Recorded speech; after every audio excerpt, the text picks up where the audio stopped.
তাহলে দেখো একটা AC volt, DC volt, ampere, continuity, diode and resistance, আমরা কিন্তু এই কটা জিনিসকে কিন্তু এখান থেকে আমরা মাপ নিতে পারি। এখন মাল্টিমিটার কি কন্ডিশনে আছে? অফ কন্ডিশনে আছে।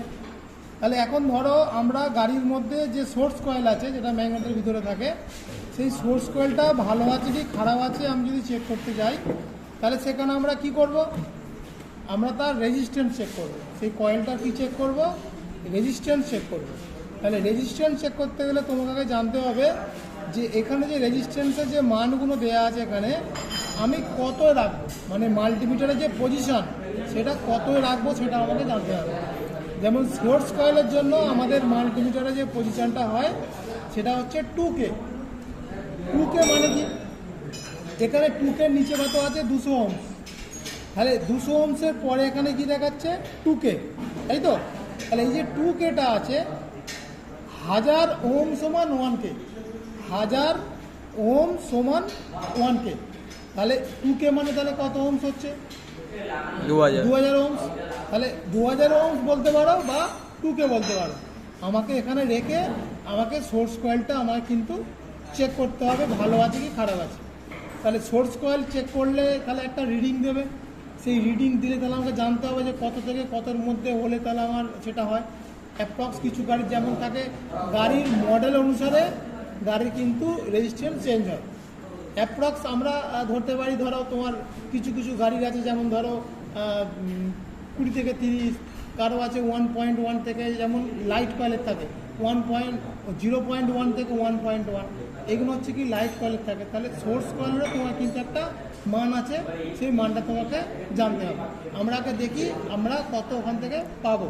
ওকে, তাহলে এটা কি রেজিস্ট্যান্স, আর এটা হচ্ছে কি কন্টিনিউটি, এটা ডায়োড, এটা অ্যাম্প, এটা ডিসি ভোল্ট, এটা এসি ভোল্ট। তাহলে এখন আমরা কি মাপবো? রেজিস্ট্যান্স মাপবো। কার রেজিস্ট্যান্স মাপবো? Source coil. ওকে, ঠিক আছে, চলো। ওকে, আমরা যদি কোনো গাড়িতে আমরা সোর্স কয়েল রেজিস্ট্যান্স চেক করি, তাহলে এখানে যে কালারটা আছে দেখো ব্ল্যাক রেড। ওকে, এই ব্ল্যাক রেড যেটা আছে এটা হচ্ছে সোর্স কয়েলের ওয়্যার, আর এখান থেকে যে গ্রাউন্ডটা আছে গ্রিন কালারটা আছে, আমরা পজিটিভ টার্মিনালটা আমরা এই ব্ল্যাক রেডে দেবো, আর আমাদের নেগেটিভ টার্মিনালটা আমরা গ্রিনে দেবো। তাহলে রেজিস্ট্যান্স আমার মাল্টিমিটারে কিন্তু কোনটা পজিটিভ কোনটা নেগেটিভ? পজিটিভ হচ্ছে ব্ল্যাক রেড, এইটা লালটা হচ্ছে আমার পজিটিভ, এটা হচ্ছে নেগেটিভ। ঠিক আছে, মানে এটাকে আমরা ধনাত্মক যেটাকে আমরা বলি। তাহলে এখানে আমরা ব্ল্যাক রেডের মধ্যে আমরা কি দেবো? লালটা দেবো, আর ব্ল্যাকটা দেবো গ্রিনে। তাহলে আমরা কিন্তু মাল্টিমিটারে ওই রেজিস্ট্যান্সটা কিন্তু আমরা পাবো। ঠিক আছে, মাল্টিমিটারের রেজিস্ট্যান্স এখন কিছু দেখাচ্ছে না, আমরা সেট করেছি কিন্তু কত? আমরা সেট করেছি 2K-তে। আর এখানে মান দেখাচ্ছে, একটা মান আসছে 350, মানে 350, 349 আমার কিন্তু একটা ফ্যাক্সুয়েট করছে। তাহলে এটা হচ্ছে কি আমার রেজিস্ট্যান্স। তাহলে আমার রেজিস্ট্যান্স এখানে দেখাচ্ছে। যদি আমার কয়েল খারাপ হতো এখানে কোনো রেজিস্ট্যান্স আমার দেখাতো না। তবে হ্যাঁ, রেজিস্ট্যান্স বেড়ে গেলেও প্রবলেম, একটা মান থাকে কোম্পানির থেকে, আমার যদি সেখান থেকে বেড়ে যায় সেটাতেও প্রবলেম, আবার যদি কমে যায় সেটাও প্রবলেম। যদি মানটা ঠিক থাকে তাহলে বুঝবো যে কয়েলটা আমার ওকে আছে।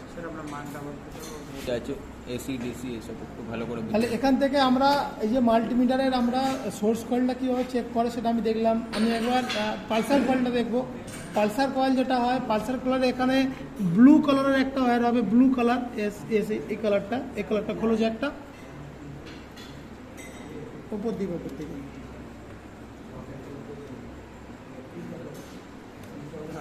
তাহলে এটা আর্মেচার থেকে আসছে। তাহলে এটা যদি আমরা দেখি তাহলে এটা হচ্ছে কি, এটা কিসের? এটা হচ্ছে এটাকে আমরা পালসার কয়েল বলি। আমরা হয়তো লোকাল ভাষায় পিক আপ কয়েল বলি, কিন্তু অ্যাকচুয়াল নাম হচ্ছে পালসার কয়েল। তাহলে পালসার কয়েলের এখানে একটা ধরবো, আমরা একটা গ্রাউন্ডে ধরবো। গ্রাউন্ডে ধরলে আমরা কিন্তু রেজিস্ট্যান্সটা কিন্তু পাবো। দেখি রেজিস্ট্যান্সটা আপ ডাউন করছে, আমরা কিন্তু এখান থেকে এটা মোটামুটি 261। ওকে, তাহলে আমরা কিন্তু যদি ওটা খারাপ থাকতো তাহলে কিন্তু এখান থেকে এটা আমরা দেখতে পেতাম না। ওকে স্যার, তাহলে কি দেখাতো স্যার? শূন্য। শূন্য নয়, ডিজিট কম দেখাতো বা একবারে যদি কোনো রকমের কানেকশান আনিত পুরো জিরো দেখাতো, কোনো শো করতো না। 10, 15, 20 এরকম দেখাতে পারে। না। আচ্ছা, কি চেক করবো স্যার? দেখো এখন আমরা ইগনিশন কয়েলটা চেক করব। তাহলে এই যে ইগনিশন কয়েলটা আছে, ইগনিশন কয়েলটাকে আমাদের অনেকে এসটি কয়েল বলে। এসটি কয়েল মানে কি হাই টেনশন কয়েল। তাহলে যার নাম হাই টেনশন কয়েল তার নামই হচ্ছে ইগনিশন কয়েল। ওকে, ইগনিশন কয়েলের আমরা যদি রেজিস্ট্যান্স চেক করি, আমরা দুই ধরনের রেজিস্ট্যান্স পাই। একটা হচ্ছে ইগনিশন কয়েল প্রাইমারি, একটা হচ্ছে ইগনিশন কয়েল সেকেন্ডারি। তাহলে আমরা প্রাইমারি যখন রেজিস্ট্যান্স চেক করব, তাহলে মাল্টিমিটারের তখন পজিশনটা আমরা কত রাখবো, তখন আমরা 200 ওহমসে রাখবো। তাহলে মাল্টিমিটারটা পজিশনটাকে আমি আগে 200 ওহমসে নিয়ে গেলাম। এবার আমি ওয়্যারটা কীভাবে চেক করব, এখানে আমরা দুটো তার কিন্তু খুলে রেখেছি। একবার কানেকশানটা আমি লাগিয়ে দিই একবার। এই যে গ্রাউন্ডটা এখানে থাকে আর প্রাইমারি, অর্থাৎ এই যে কারেন্ট, এই যে ওয়্যারটা আছে এটা সিডিআই থেকে কারেন্টটা এসে ইগনিশন কয়েলে ইনপুট করে, আর এই যে ওয়্যারটা আছে সেকেন্ডারি ওয়্যার, এটা দিয়ে কারেন্টটা স্পার্ক প্লাগে যায়। তাহলে আমি যদি এখন ইগনিশন কয়েলের প্রাইমারি যদি চেক করি, এই কয়েলটা ভালো আছে কি খারাপ আছে, দুটো পার্ট দেখতে হয়, একটা প্রাইমারি একটা সেকেন্ডারি। প্রাইমারি চেক করার নিয়ম হচ্ছে, প্রথমে আমি ইনপুটের জ্যাকটা এখান থেকে আমি খুলবো, আর এখান থেকে গ্রাউন্ডটা আমি খুলবো। তাহলে এখানে যে রেড কালারের যে প্রোবটা আছে, সেই রেড কালারের প্রোবটাকে আমি যে ইনপুট লাইন ঢুকছিল তার মধ্যে দেব, আর এটা আমি গ্রাউন্ডের মধ্যে দেব। মাল্টিমিটারের পজিশনটা আমি চেক করব কত পাচ্ছি। মাল্টিমিটারের পজিশন এখানে দেখাচ্ছে 0.7। 0.7। ওকে, তাহলে এটা হচ্ছে আমার